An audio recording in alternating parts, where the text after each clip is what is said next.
Welcome back to the channel, Lakers Nation. We have absolutely massive franchise-altering news dropping out of Los Angeles today. If you're a fan of the purple and gold, you need to pull up a chair, grab a beverage, and listen incredibly closely.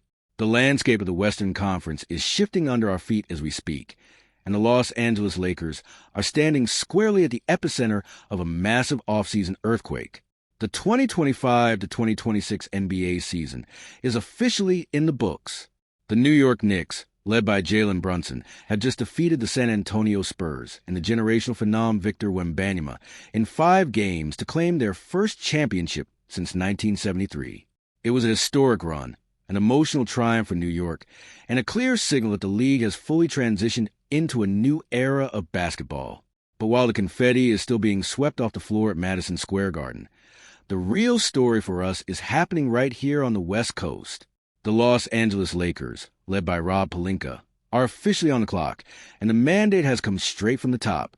Luka Doncic, our franchise cornerstone, the offensive engine brought in to carry the legendary Lakers torch for the next decade, has spoken out.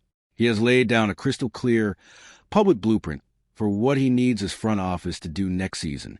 And let me tell you, the wheels of the front office are already spinning at maximum velocity. In a candid recent interview with Marca, Luka was asked about his former Dallas Mavericks teammate Jalen Brunson winning the ultimate prize. Luka was incredibly gracious. He praised Brunson, noted how much they both have improved, and wistfully acknowledged that their partnership could have been something truly special had they stayed together in Dallas. But Luka is a competitor. Watching his former running mate hoist the Larry O'Brien trophy while the Lakers are sitting at home watching on television has undoubtedly lit a blazing fire under him. When the interviewer pivoted and asked Luka point-blank what type of players best maximize his potential on the basketball court, Luka did not hesitate, and he did not offer vague GM speak. He delivered a direct shopping list. He said, and I quote, "I think I always need shooters around me because teams usually double-team me a lot. So I think I need shooters and some centers who can jump a lot and block shots." It sounds beautifully simple, doesn't it? Shooters and shot-blocking, rim-running centers. The classic spread pick-and-roll formula. But in the modern NBA, under the incredibly restrictive new collective bargaining agreement, finding those exact pieces, acquiring them without gutting your depth, and fitting them under the dreaded salary cap aprons is a monumental task. But the Lakers are not sitting on their hands. Just hours after those quotes began circulating across social media and dominating the sports talk radio airwaves, massive reports broke regarding the Lakers' aggressive entry into the trade and free agency markets. The biggest domino that might be teetering on the edge of a fall? Utah Jazz center Walker Kessler. Reports from top-tier NBA insiders are indicating that Kessler has just flat-out rejected a massive 5-year, nearly $140 million contract extension from the Jazz. Yes, you heard that correctly. Nearly $140 million left on the negotiating table. The immediate follow-up report from insiders like Evan Sidery is that the Los Angeles Lakers have emerged as the premier team to watch. The Lakers have been monitoring Kessler for years, and now, with him entering restricted free agency with an expiring $4.8 million salary next season, the window of opportunity has dramatically swung open. Whether it's via an aggressive offer sheet or a complex sign-and-trade arrangement, the Lakers are hunting the exact type of center Luka Doncic just asked for.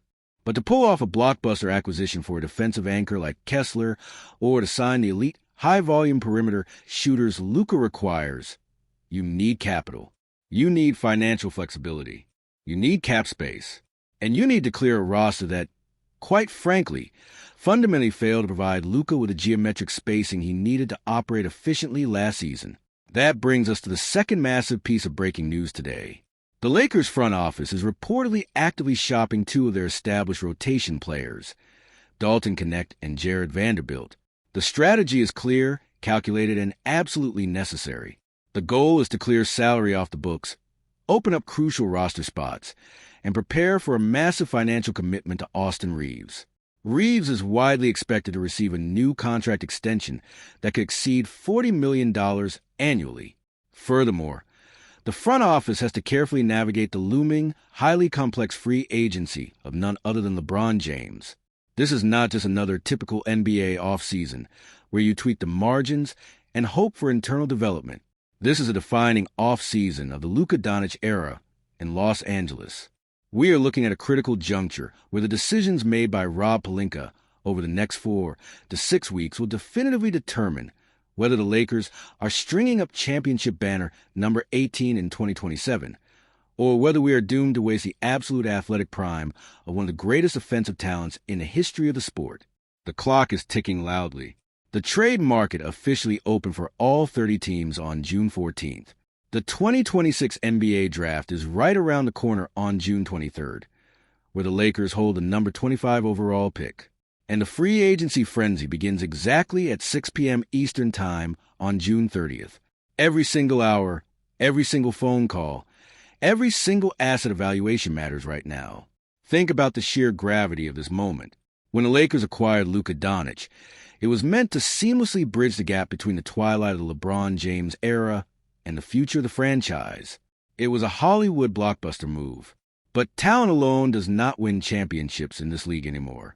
The New York Knicks just proved that cohesion defined roles, and a roster built perfectly around a star point guard's specific skill set is a true formula for success. The San Antonio Spurs, reaching the finals with Victor Wembanyama, have proven that overwhelming length and defensive rim protection are absolute necessities if you want to survive the brutal gauntlet that is the Western Conference. If the Lakers want to compete with Oklahoma City, who dominated them during the regular season, or San Antonio, or a rising Houston Rockets squad, they cannot just roll out a disjointed collection of individual talent. They have to build a machine.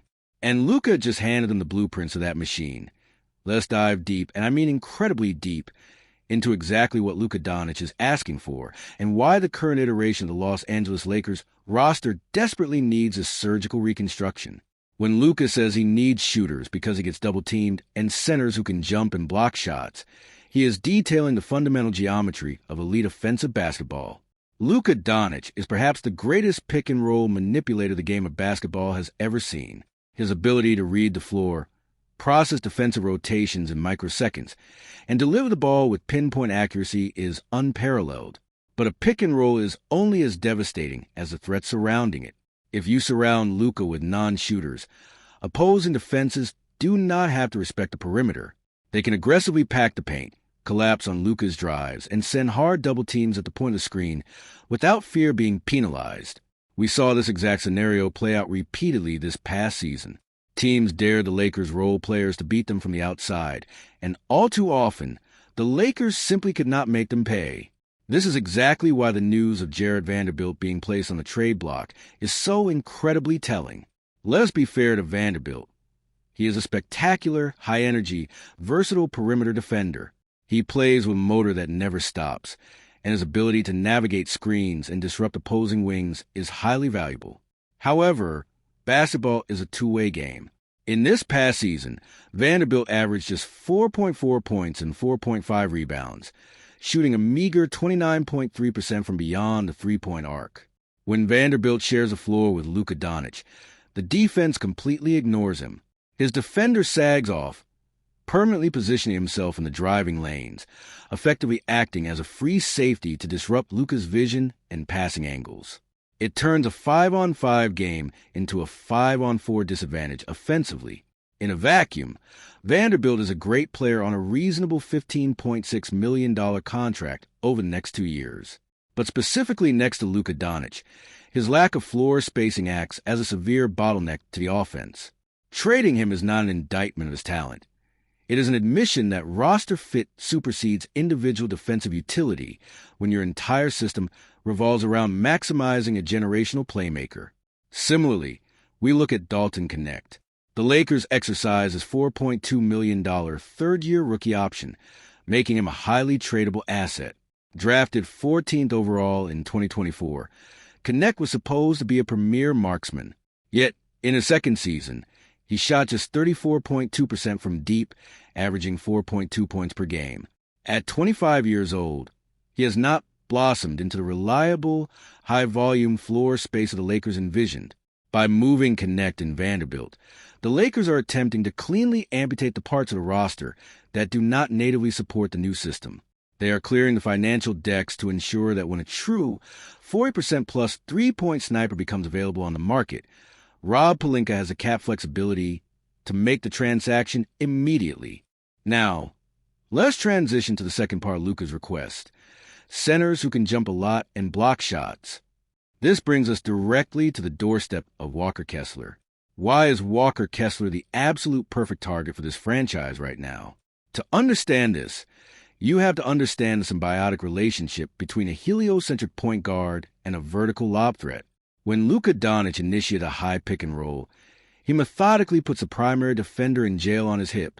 As he drives downhill, the opposing center is forced into a highly disadvantageous 2-on-1 scenario. If the opposing center steps up to contest Luka's floater or step-back jumper, Luka simply tosses a lob pass high into the air. If the opposing center stays back to cover the roll man, Luka casually drops in the floater. For this to work, the roll man must have an incredibly wide catch radius and explosive vertical leaping ability. We saw how devastating this combination was when Luka played with Derek Lively II in Dallas. The Lakers desperately need their own version of that vertical gravity, and Walker Kessler provides exactly that, combined with elite, game-changing defensive instincts. Kessler is a dominant force in drop coverage. He possesses elite timing, formidable size, and the lateral mobility required to contest shots at the rim without aggressively fouling. He averaged nearly 2 blocks a game in just over 30 minutes of action this past season, shooting over 70% from the floor, almost entirely on dunks, putbacks, and high-percentage looks in the restricted area. If the Lakers manage to secure Kessler, it completely alters the defensive identity of the team. It allows the perimeter defenders to play significantly more aggressively, knowing they have a premium rim protector waiting behind them to clean up any mistakes or blow by ice. Offensively, Kessler does not demand post-up touches. He does not need the ball in his hands to be effective. He sets bone-crushing screens, rolls hard to the basket, and finishes everything around the rim. He is the ultimate low-maintenance, high-impact center. The fact that he rejected a $140 million extension from Utah is staggering, and it signals two things. First, that Kessler believes he is a max contract caliber defensive anchor, and second, that he may be looking for a market that offers him a more prominent stage and a chance to contend immediately. Los Angeles, paired with an elite playmaker who will spoon-feed him easy baskets, is a match made in basketball heaven. It will be incredibly expensive, likely requiring complex sign-in trade, involving significant draft capital and perhaps matching salaries. But for a player who fits a timeline and perfectly satisfies the franchise player's direct request, you make that deal every single time that we discuss bringing in new talent. We cannot ignore the internal financial complexities the Lakers are facing, which makes this offseason a delicate tightrope walk. First and foremost is the impending massive extension for Austin Reaves. Reaves has solidified himself as the absolute perfect secondary playmaker next to Luka. When teams sell out to trap Luka or force the ball out of his hands, Reaves is a release valve. He can put the ball on the floor, initiate the secondary action, hit the open three, and run his own pick and rolls. Retaining him is non-negotiable. However, paying him upwards of $40 million annually severely restricts the team's ability to operate below the luxury tax aprons. This financial reality is exactly why shedding the contracts of Vanderbilt and Connect is not just a luxury. It is a mathematical necessity. Under the new CBA, teams that exceed the second apron are hit with draconian penalties, frozen draft picks, the inability to aggregate salaries and trades, and the loss of the taxpayer mid-level exception. The Lakers front office must be incredibly precise in their cap management. They have to pay Reaves. They want to acquire a high-level center like Kessler, and they need to sign absolute knockdown shooters. And hovering above all of the strategic planning is a colossal presence of LeBron James. LeBron is entering free agency. He has achieved everything there is to achieve in this game. He has witnessed the Lakers transition the keys of the franchise over to Luka Doncic. The burning question is, how does a late-career LeBron James fit into an offense that is explicitly being tailored to Luka's specifications? LeBron is still a brilliant basketball mind and a powerful physical presence, but he is at his best with the ball in his hands, orchestrating the offense. Can he successfully transition into a supercharged role player? Will he be willing to take a significant pay cut to allow Rob Pelinka to fill out the roster with the shooters and defensive centers Luka is demanding? Or will the Lakers have to facilitate a sign-in trade for LeBron, officially closing one legendary chapter to fully fund the next? These are the decisions that would define the legacy of this front office. The synergy between a superstar's demands and the front office's execution is a hallmark of championship organizations. Luka has clearly communicated his needs. He is holding up his end of the bargain by committing his prime years to Los Angeles. Now, it is entirely on Rob Pelinka to execute the vision. So, where do the Lakers go from here? The roadmap is laid out, but the execution will be incredibly difficult. The immediate priority over the next few weeks leading up to the NBA draft on June 23rd is maximizing return for 25th overall pick. Does Pelinka attach that pick to Vanderbilt and connect to acquire a proven veteran 3-and-D wing? Do they draft a pro-ready shooter who can contribute immediately on a cheap rookie-scale contract? The margin for error is razor-thin. Following the draft, all eyes shift to June 30th. Free agency opens. This is when the Walker-Kessler situation will reach its boiling point. The Lakers will have to aggressively present their pitch, structure their offer sheets, and negotiate with the Utah Jazz front office. Simultaneously, they must scour the market for veteran minimum guys who can legitimately space the floor. We are talking about targeting players who shoot 38 to 40% from deep and are willing to take less money to play in Los Angeles, chasing a ring alongside Luka Doncic. The pressure is monumental. The Western Conference is completely unforgiving. The Oklahoma City Thunder are a young, relentless juggernaut. The San Antonio Spurs, armed with Wembanyama, are only going to get significantly better and more terrifying as he matures. The Denver Nuggets are always a threat, and the Houston Rockets are rising fast. If the Lakers enter the 2026 to 2027 season with a roster similar to last year's, clod paint, inconsistent shooting, and a lack of vertical rim protection, they will be severely punished. Luka Doncic is a generational talent, a transcendent offensive force who can single-handedly manipulate an entire defensive scheme. But as we just witnessed with Jalen Brunson and the New York Knicks, basketball is still fundamentally a team game. You need the right complementary pieces. You need a roster where the sum is greater than the individual parts. Luka has plainly stated what those parts need to be. The blueprint has been drawn. The trade block is active. The targets have been identified. Now, Lakers Nation, it is time to sit back and watch how Rob Pelinka maneuvers through the most critical offseason in recent franchise history. Will he deliver the shooters? Will he secure the athletic center? Will the Lakers field a roster worthy of championship contention next season? Let me know exactly what you guys think down in the comment section. Should the Lakers go all in on Walker-Kessler? Are you okay with trading away Jared Vanderbilt's defense for offensive spacing? How do you think the LeBron James situation will unfold? Drop your thoughts, your trade scenarios, and your free agency predictions below. If you enjoyed this incredibly deep dive into the Lakers' offseason strategy, make sure to absolutely smash that like button. Subscribe to the channel if you haven't already, and hit the notification bell so you never miss an update as this massive offseason unfolds. Thank you so much for tuning in, and as always, I will catch you in the next one.